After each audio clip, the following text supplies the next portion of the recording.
Hey guys, welcome back to Falling For You. We're talking Backyard Baseball 2026, and once again we have another post by Backyard Baseball, this time from the Dugout, Content Roadmap number 2. Now, as we all know, they had a panel yesterday at the San Diego Comic-Con where they released information that they're going to be making a full season of the cartoon for this series. Pretty cool. And we thought, you know what, maybe there was going to be mention of more features coming or anything. They teased a little bit, but we didn't really know. And it appears last night they dropped this. So here we are covering this video together. As always, if you want the latest Backyard Baseball news, key features explained, league play, how to do something and unlock characters, I try to be your number one source. I'm trying to grow this channel. We're close to 700 subscribers, trying to get to 1,000.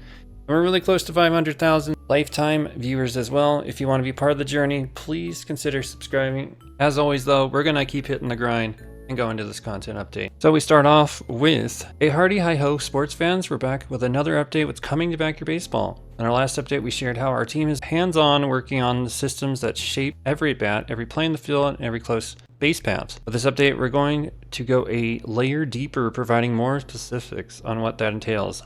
Awesome.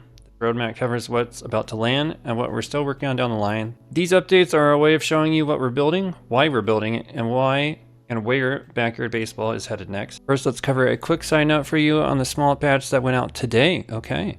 We have a hotfix on version 1.0.9.5 for a save bug that could prevent profiles, leagues, and stats from loading correctly after an unexpected game shutdown. Saves affected by this bug will no longer fail to load or generate errors. As always, we appreciate your bug reports, so continue actively squashing them. Please continue to share them with us. As always, I've been encouraging you guys to keep reporting bugs best you can and really helping them, and this is another proof of that, them mentioning how is really appreciated. Alright, let's jump into the features though. Smarter fielding and base coverage. Base coverage has been a frequently cited system as a source of frustration for players. Yes, I can agree to that. It's receiving a major overhaul. Yes, please. Our goal is simple. Fielders should cover bases like real teammates. Exactly. Stepping in when they're needed and staying out of the way when they're not. Exactly. Some of these updates will focus on the edge cases, while others will help AI make smarter decisions during play. Appreciate that. At the same time, we'll be making sure those improvements perform well across our target platforms. Everything starts on PC. We're always looking ahead to ensure Backyard Baseball feels great wherever you play it. And of course, that's alluding to the future console versions that we still don't have a date on. So all this stuff needs to be ironed out. Fielders react to you, not just the ball. Yes, I appreciate finally seeing this. Move toward a covered base and the AI fielder will back off to give you room. Stay away and they'll slide back into position. Nobody leaves the base uncovered. Vacate a base you're covering and a nearby fielder will step in even if they aren't normally assigned there. Yes, just like in real life. Positioning resets cleanly. Return to your base and the AI fielder heads back to the original position. Same goes after throws. When assigned baseman gets back to the bag, the temporary cover returns to their spot. Appreciate that. Coverage has limits by design. Fielders will only cover base if they're close enough. So don't expect your shortstop to sprint all the way to home to save a bad throw. That makes sense, and just like in real life, so appreciate it. We can see here, Ernie Steele is moving, and the fielder moves over. Base coverage nearby, fielder steps in. All right, so we have a play to first. We're going to get an error, I guess, and then the pitcher comes over and covers the bag. Base coverage fielder returns to position. All right, so we're walking towards first, and the pitcher goes back. Love to see that. Base coverage, baseman reclaims the bag after a throw. Let's see here. Ronnie Dobbs. Step after the throw, he's going back, and the pitcher go back to their position. Love to see that, guy. Alongside these improvements, we're planning to clean up a number of fielding, base running behavior that could result in plays feeling unfair or plain strange. Yes, please. If you guys have been watching my league plays, I haven't posted all of them yet, but as I will progressively, you will see more and more of these bugs popping up where I'm just like, what are you doing, fielder? What are you doing, base runner? Glad that this will start to get fixed, because that definitely needs to be fixed. This includes issues like force outs not being called correctly, runners doing the infamous forward and back dance routine, infield flies, and fielding selection cursor behaving differently depending on which direction you approach the player. I really appreciate them acknowledging that. Can't tell you the amount of times that I've been controlling a player and they're running left when the ball just went to the right, and I can't direct them to the right until I click over there a number of times. Additionally, I have really not liked how sometimes I can throw the ball to a player covering a base and they just don't tag it. So my first baseman will catch the ball and then just be like, shouldn't that be an out? And they're safe. They go under the base. Like, ridiculous. But glad that's getting fixed. All right, sprinting is getting a stat-driven overhaul. Sprinting will no longer be one size fit all. It'll be extension of each kid's personality and stats. Yes, please. As you've seen videos online, it seems like all the players' stats in regards to speed is basically the same, especially on the base paths. So like when I was trying to get my triple play, it was pretty hard because they all ran the same, and I was like, bro, some of these players are actually slower on previous games than they are in this game, or their stats aren't accurate. Like if you only have one at base running and speed, why are you already outrunning the throw to first base on a double play? It just didn't make sense to me, so that makes sense. Every kid will have their own sprint stamina amount, sprint stamina speed, and sprint stamina burn rate. Nice. I love all three of those connecting. In other words, how far and fast a kid can push themselves depending on who you are. Yes, please. More individuality. We're also softening the extension curve. Kids will be exhausted at 0% instead of the old 15 to 10% cutoff. And the movement speed penalty will be reduced from -30 to -10. Running a gas should feel like a consequence, not a punishment. Nice. And here we are with a chart showing more personality and how it switches even between the mode. Like here it is in sprint, and then wiffle ball, and then AI decision tuning. Really cool. To help you keep track of it all, there's a brand new stamina meter. Bar length reflects each kid's stamina pool. The longer the bar, the more gas in the tank. That means more people like Pete Wheeler can have a longer stamina bar, which I appreciate. The amount of times he'd run out of speed when I'd hold sprint, running to first base or stealing base, it was like, bruh, it shouldn't be happening. Tick marks make it easier to compare kids at a glance. Low stamina warning flashes red when a kid is running on fumes. I appreciate that. That's going to be a lot of fun. So as we see Luann's hitting a ball here, Dante's running to second base. See a little bar. That's pretty cool. It's going to be really easy to adapt to that. We're also separating sliding from stamina entirely. Yes, please. Sliding will no longer drain stamina. I hated how that happened so often when you were stealing bases again. It just made your kid slower because you decided to slide. It will be a per-use resource that resets as soon as you touch a base with a slide distance determined by a kid's height and speed stats. Yes, so height and speed are coming into play. Love that. More realism. Diving when on defense will also follow the same philosophy. It will now be driven by a kid's height and speed instead of stamina. Yes, please. Given every player a style that's true to their individual strengths. Yes, sir. Right, swing spot gets modern and a little old school. Finally. We have been wanting this so long. Pitching and batting have been getting a real look under the hood. Starting with the swing spot, Back Your Baseball will soon offer 2 ways to time your swing. A brand new modern mode, which they mentioned in the previous patch notes, and a return of classic. Yes, please. We missed classic so much. And you can pick the style that feels right for your game. Bringing both options to life meant reworking more than just the swing spot itself. We've refined how shadows render, adjusted the camera, and it updated the visual timing cues to make sure every swing feels more intuitive.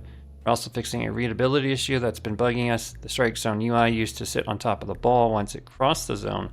Now the ball renders on top and passes through the strike zone, making it easier to track the pitch at the moment of truth. We want more realism in how it was previously. Here it is with a modern look. We see Pablo getting a single. Looks pretty much like what we're used to. Let's see what the classic look looks like. All right, so we got the little bat and we're going for the circle. That's really cool. I think a lot of people are going to want to purchase the game because of this instead of having a giant circle. Really feels like you get more contact now instead of just hitting the zone. So that was definitely something that needed to get an overhaul. Every kid's got personality. We've been working to make sure every kid's stats show up in how they actually play, not just in a menu screen. Yes. Few highlights. Aggression. Influences how boldly kids play. More aggression players commit to tag-ups longer, sprint, and steal with greater confidence. Attention and intelligence shape a kid's instincts, affecting when they leave a base and how quickly they react as a play develops. I really appreciate that. Arm strength now has a bigger impact on throwing power and distance with tighter throws arcs across the board. That really helps, because if you have tight fielding, it's going to be a lot easier to turn double plays, perhaps even triple plays.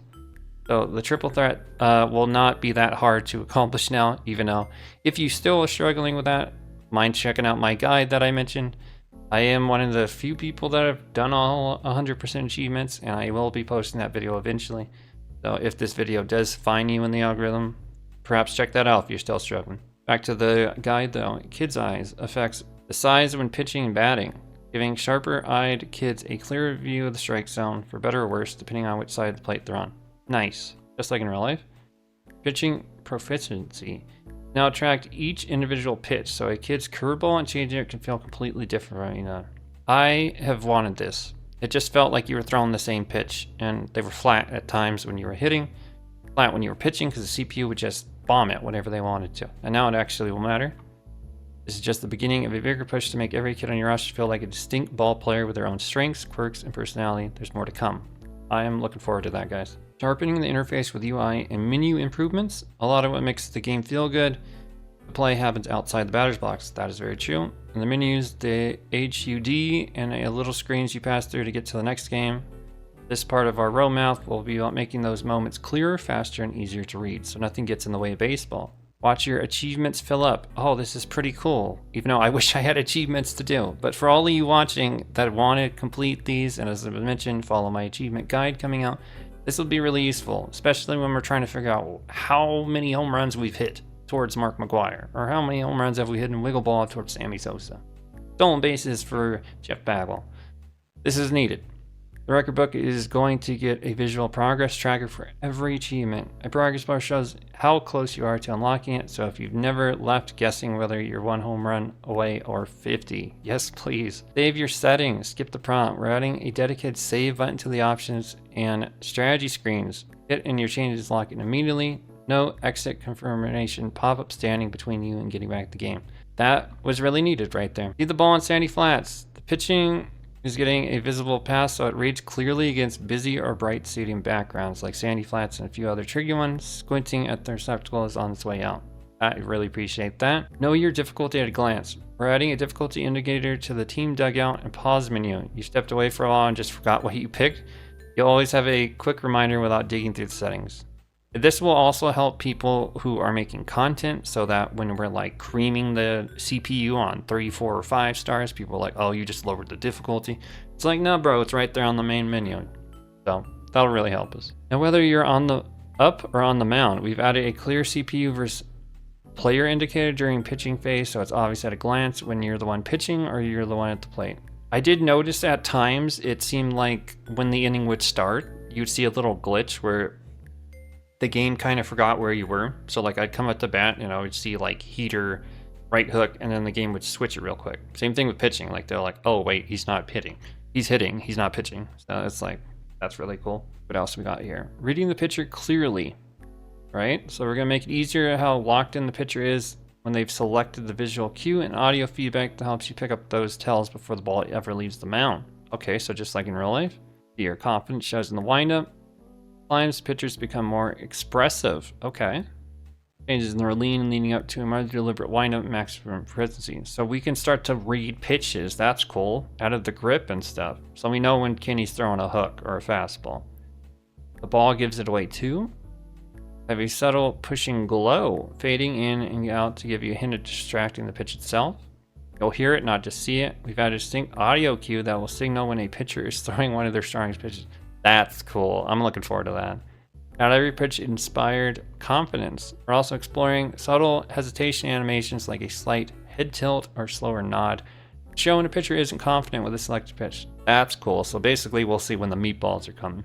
Power-up pitches stay unique. Since power-up pitches are already powerful without high proficiency, we're making sure their feedback remains distinct, with something extra for the rare cases when I see a power-up pitch is both powerful and highly proficient. All right, here we are, the improvements to the visual tells. So we're watching Mr. Clinky throw.